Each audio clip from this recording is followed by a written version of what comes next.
नमस्कार दोस्तों, स्वागत है आप सभी का आपके अपने YouTube channel learn by R K में। दोस्तों, आज के इस वीडियो में हम लोग कवर करने वाले हैं नोबेल पुरस्कार 2025 किसे दिया गया, क्यों दिया गया। दोस्तों, जब भी नोबेल पुरस्कार की घोषणा होती है तो हमारे लिए सरदर्द बन जाता है कि इन सब नामों को कैसे याद किया जाए। तो मैंने आपकी इन समस्या के समाधान के लिए बहुत ही आसान ट्रिक लेके आए हैं। तो आप लोग सिर्फ वीडियो के अंत तक बने रहिएगा, आपको यह नाम खुद ब खुद याद हो जाएंगे। सबसे पहले हम लोग नोबेल पुरस्कार से संबंधित बेसिक इन्फॉर्मेशन को जान लेते हैं। नोबेल पुरस्कारों को स्वीडिश वैज्ञानिक अल्फ्रेड नोबेल की याद में साल 1901 में शुरू किया गया। नोबेल पुरस्कार 6 क्षेत्रों में दिया जाता है: medicine, physics, chemistry, literature, peace और इकोनॉमिक्स। साल 1968 से पहले यह पुरस्कार 5 क्षेत्रों में दिया जाता था। साल 1968 में यह घोषणा की गई कि इसे यह इकोनॉमिक्स के क्षेत्र में भी दिया जाएगा। उसके बाद 1969 में पहली बार जो है इकोनॉमिक्स में यह पुरस्कार दिया गया। आइए सबसे पहले बात करते हैं मेडिसिन यानी चिकित्सा में यह पुरस्कार किसे दिया गया। तो चिकित्सा में यह पुरस्कार जो है इस बार 3 वैज्ञानिकों को दिया गया: Mary Brunkow America, Fred Ramsdell America, Shimon Sakaguchi Japan. तो ट्रिक है, सिमोन ने अपने फ्रेंड को मेरी बिस्कुट दिया। यह 2 बार 3 बार बोलिए, सिमोन ने अपने फ्रेंड को मेरी बिस्कुट दिया। तो सिमोन से हम लोग याद कर सकते हैं सिमोन सकागुची, फ्रेंड से हम लोग याद कर सकते हैं फ्रेंड राम्सडेल, और मेरी से याद कर सकते हैं मेरी ब्रुनको। अब जो हम लोग इसको चिकित्सा यानी मेडिसिन से कैसे रिलेट कर सकते हैं। सिमोन ने अपने फ्रेंड को मेरी बिस्किट दिया और मेरी बिस्किट खा के उसका फ्रेंड का हो गया पेट खराब। ठीक है, तो पेट खराब जो हो गया, तो पेट खराब हो जाने से अब आदमी क्या करेगा, इलाज करवाएगा, यानी उसको क्या चाहिए, मेडिसिन चाहिए। तो ऐसे इसे हम लोग रिलेट कर सकते हैं मेडिसिन। तो ट्रिक क्या है, सिमोन ने अपने फ्रेंड को मेरी बिस्किट दिया, 2 बार 3 बार इसको बोलिएगा, याद हो जाएगा। अब बात होता है कि यह पुरस्कार इसे क्यों दिया गया। तो पेरिफेरल ह्यूमन टॉलरेंस की खोजों के लिए, जो प्रतिरक्षा प्रणाली को शरीर को नुकसान पहुंचाने से रोकती है। आसान भाषा में इसे समझते हैं, हर किसी के शरीर में एक ह्यूमन सिस्टम होता है। इस सिस्टम का काम बाहरी दुश्मनों जैसे वायरस, बैक्टीरिया पर हमला करना और हमें बचाना होता है। लेकिन हमारे ह्यूमन सिस्टम के लिए यह जानना बहुत जरूरी है कि दुश्मन कौन है और अपना कौन है। इन वैज्ञानिकों ने ऐसी विशेष रक्षक कोशिकाएं यानी रेगुलेटरी टी सेल खोजी। यह कोशिकाएं ह्यूमन सिस्टम की पुलिस की तरह काम करती है। यह सुनिश्चित करती है कि ह्यूमन सिस्टम गलती से शरीर के अपने ही अंगों को हमला न कर दे। जब यह पुलिस कोशिकाएं ठीक से काम नहीं करती है तो हमें ऑटो इम्यून बीमारियां जैसे डायबिटीज, रूमेटिक गठिया इत्यादि जैसी बीमारी होने लगती है। इस खोज से ऑटो इम्यून बीमारी और कैंसर जैसी बीमारियों के इलाज के लिए नई और बेहतर दवाइयाँ बनाने में मदद मिली है, जिस वजह से इन्हें यह पुरस्कार दिया गया। नाम याद रखिएगा, 3 वैज्ञानिक, मेरी ब्रुनको, फ्रेंड राम्सडेल, सिमोन सकागुची।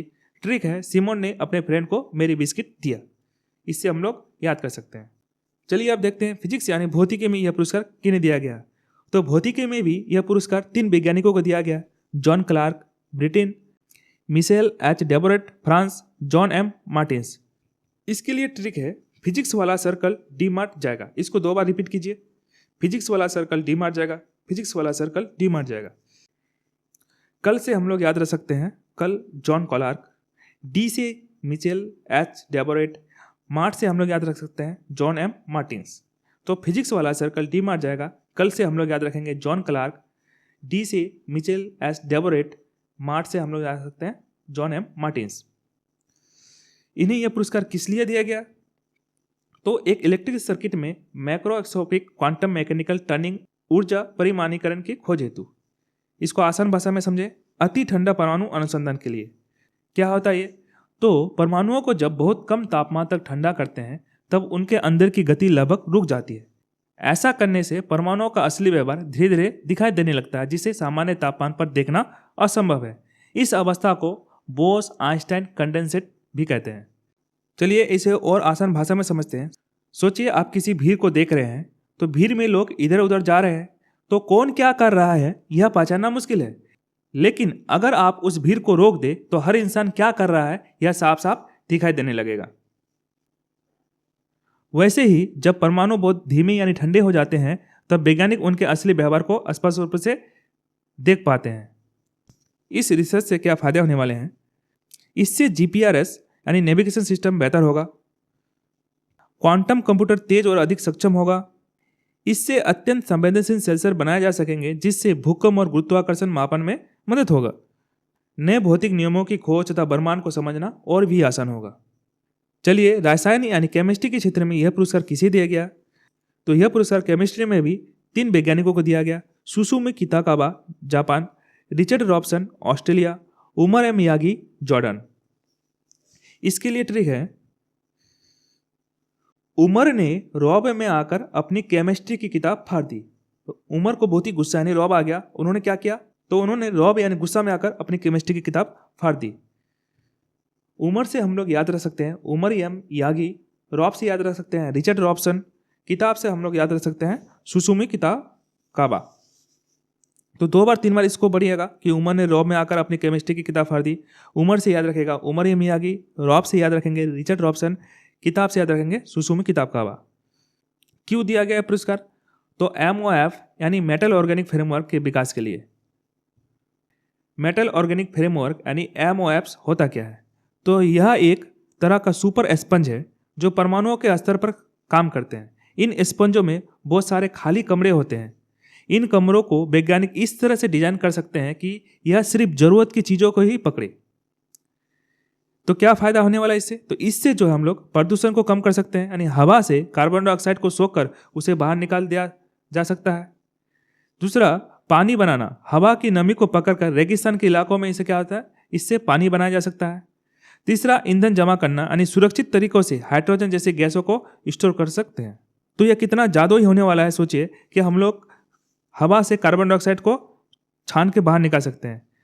तो इन वैज्ञानिकों को इन जादुई छिद्रपूर्ण सामग्री यानी मेटल ऑर्गेनिक फ्रेमवर्क बनाने के लिए जो पर्यावरण के बड़ी समस्या को हल करने में मदद कर सकते हैं। अगला पुरस्कार है हम लोग का अर्थशास्त्र यानी इकोनॉमिस्ट। इकोनॉमिक्स यानी अर्थशास्त्र में भी यह पुरस्कार 3 वैज्ञानिकों को दिया गया, Joel Mokyr, Philippe Aghion, Peter Howitt. इसके लिए क्या ट्रिक है? तो इसके लिए ट्रिक और भी मजेदार है। मोकिर ने फिलिप को बेमतलब का पीटा। 1-2 बार इसको रिपीट कीजिए। मोकिर ने फिलिप को बेमतलब का पीटा। मोकिर यानी मोकिर से याद रख सकते हैं जोएल मोकिर, फिलिप से याद रख सकते हैं हम लोग फिलिप अगियन, पीटा से याद रख सकते हैं पीटर हॉबिट।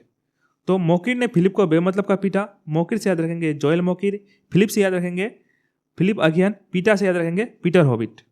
अब हम लोग इस ट्रिक को अर्थशास्त्र से कैसे जोड़ सकते हैं? देखिए, अगर कोई भी व्यक्ति किसी को बेमतलब का पीटेगा तो क्या होगा? वो व्यक्ति उसके ऊपर क्या करेगा? केस करेगा, कोर्ट जाएगा। तो जब भी केस होगा तो क्या खर्च होगा? पैसा खर्च होगा। तो पैसा को हम लोग, पैसा का लेन देन को किससे जोड़ते हैं? अर्थशास्त्र से। तो इस तरह से हम लोग इस ट्रिक के माध्यम से आसानी से यह बोल सकते हैं यह पुरस्कार अर्थशास्त्र में दिया गया और किसको किसको दिया गया। सिर्फ 1-2 बार क्या करना है, इस नामों को, इस ट्रिक को याद रिपीट करना है ताकि जो है आपके दिमाग में यह बात बैठ जाए। तो यह पुरस्कार क्यों दिया गया? तो नवाचार संचालित आर्थिक विकास को व्याख्या करने के योगदान के लिए। इन वैज्ञानिकों का विचार यह है कि अर्थव्यवस्था का विकास केवल नए आविष्कार और तकनीक से ही हो सकता है, पुरानी चीजों को बदलकर। जब कोई नई कंपनी या तकनीक आती है तो वह पुरानी कंपनी या पुरानी तकनीक को क्या करते हैं? बाजार में खत्म कर देती है। तो यह विनाश बुरा नहीं है क्योंकि यह बेहतर विकास का रास्ता खोलता है। तो इन्होंने यह साबित किया कि लगातार नए विचार लाते रहना ही किसी देश को लंबे समय तक अमीर और विकसित बनाता है। तो इनके इस महान विचार के लिए 2025 का इकोनॉमिक्स का नोबेल पुरस्कार दिया गया। अगला पुरस्कार हम लोग का शांति यानी पीस के क्षेत्र में यह पुरस्कार किसे दिया गया? पीस के क्षेत्र में यह पुरस्कार मारिया कोरिया मचाडो को दिया गया। वह जो है वेनेजुला से है। इसके लिए क्या ट्रिक है? इसके लिए हम लोग का ट्रिक है, कोरोना ने इतना शोर मचाया कि सब तरफ शांति छा गई। हम सभी को कोरोना का वह टाइम तो पता ही है कि कोरोना ने कितना शोर मचाया था। कोरोना में इतना शोर मचा था कि चारों तरफ से क्या हो गया था? लॉकडाउन हो गया था। लॉकडाउन हो गया तो लोग क्या थे? लोग घरों में शांति से बैठे हुए थे। तो इससे हम लोग रिलेट कर सकते हैं, कोरोना ने शोर मचाया तो मारिया कोरिया मचाडो। तो 2-3 बार जो है इस ट्रिक को रिपीट करना है कि कोरोना ने इतना शोर मचाया कि सब तरफ शांति छा गई।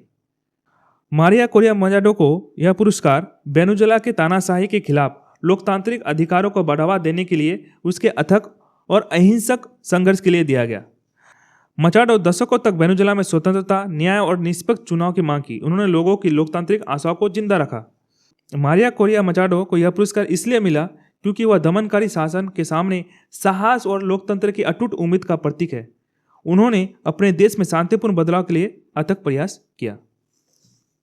अगला पुरस्कार है लिटरेचर यानी साहित्य के क्षेत्र में। साहित्य में पुरस्कार लासलो क्राइजन हॉरकाई को दिया गया। यह जो है हंगरी से है। इसके लिए क्या ट्रिक याद कर सकते हैं हम लोग? इसके लिए ट्रिक है, उसके साहित्य में इतना दम है, उसके साहित्य में इतना दम है कि लाश जल के काई बन गई। लाश जल के काई, इससे हम लोग याद रख सकते हैं लाश जलो क्राइजन हॉरकाई। दोस्तों एक बात याद रखना है कि जब भी नोबेल पुरस्कार से संबंधित प्रश्न पूछा जाता है तो बहुत ही उठंग पुठंग सवाल नहीं देता है। उससे हम लोग को जो है सिर्फ नाम को रिलेट करना पड़ता है कि ताकि पूरी तरह से गलत नाम का ना दे दे उत्तर। ठीक है, तो ट्रिक इसके लिए बहुत ही जरूरी बन जाता है। लाश जलो क्राइजन हॉरकाई का लेखन अंदाज जो है बहुत ही अजीब है। वह बहुत लंबे घुमावदार वाक्य लिखते हैं। कई बार एक पूरा पन्ना या चैप्टर भी एक ही वाक्य में खत्म हो जाता है। तो यह पढ़ने में थोड़ा मुश्किल होता है, लेकिन यह पाठक को कहानी के गहरे माहौल और बेचैनी में पूरी तरह खींच लेता है। उनकी कहानियां केवल मनोरंजक नहीं होती, वह जीवन के बड़े सवालों पर सोचने को मजबूर कर देती है।